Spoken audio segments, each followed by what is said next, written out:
Halo teman-teman semuanya, coba deh kalian bayangkan suasana di stadion ini yang luas, terbuka, penuh semangat, dan semua orang dapat berlari di lintasannya.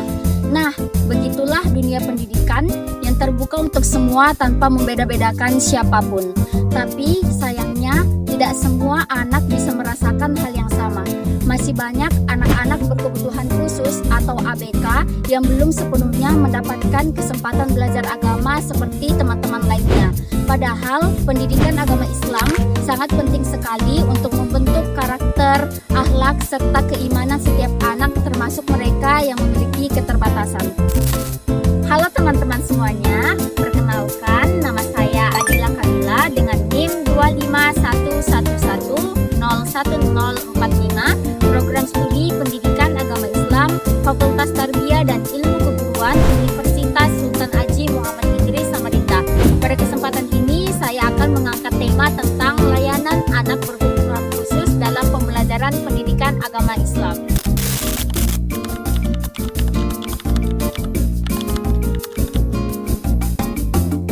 Pendidikan Agama Islam atau PAI punya peran besar dalam membentuk pribadi yang beriman, berakhlak, dan memiliki karakter yang kuat.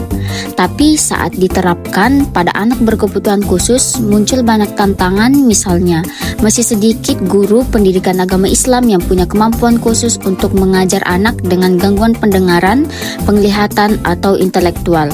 Fasilitas di sekolah juga seringkali belum ramah untuk ABK.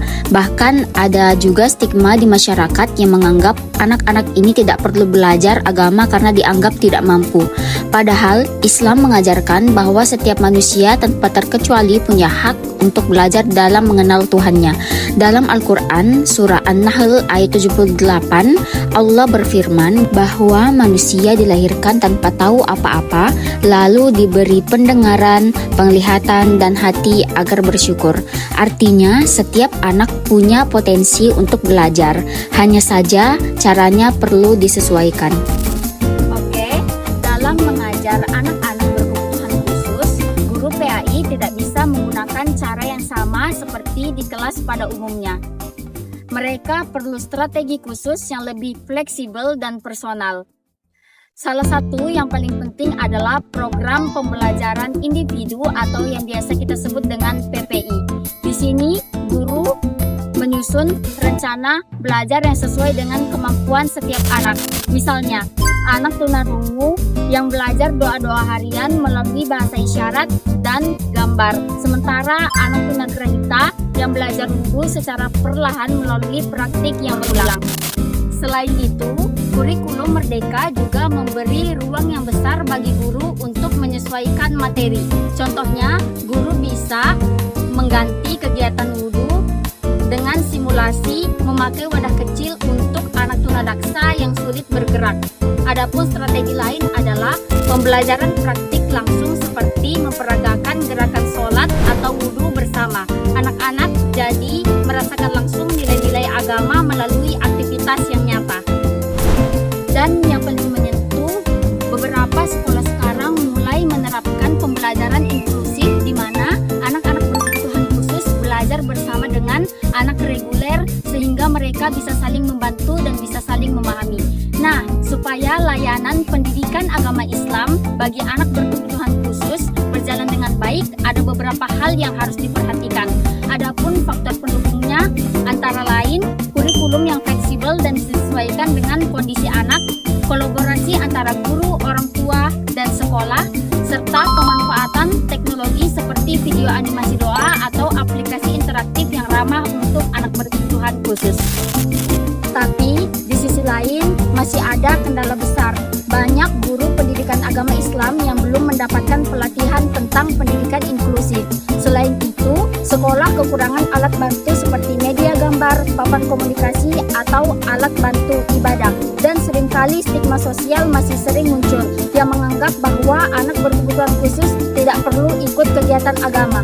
Padahal justru merekalah yang butuh pendekatan kasih sayang agar mereka merasa dihargai dan lebih diterima. Untuk mengatasi semua tantangan tersebut, perlu kerjasama dari banyak pihak. Guru perlu diberikan pelatihan atau workshop agar paham cara mengajar anak dengan kebutuhan pembelajaran digital yang lebih interaktif dan mudah dipahami.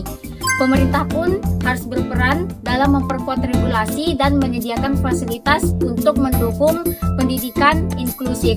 Dan yang tidak kalah penting, masyarakat juga harus diubah cara pandangnya. Anak berkebutuhan khusus bukanlah berbeda untuk dijauhi, tetapi istimewa untuk dimengerti. Dengan kolaborasi antara guru, sekolah, masyarakat, dan pemerintah, layanan anak berkebutuhan khusus dalam pembelajaran pendidikan agama Islam dapat berjalan lebih baik dan menyentuh hati.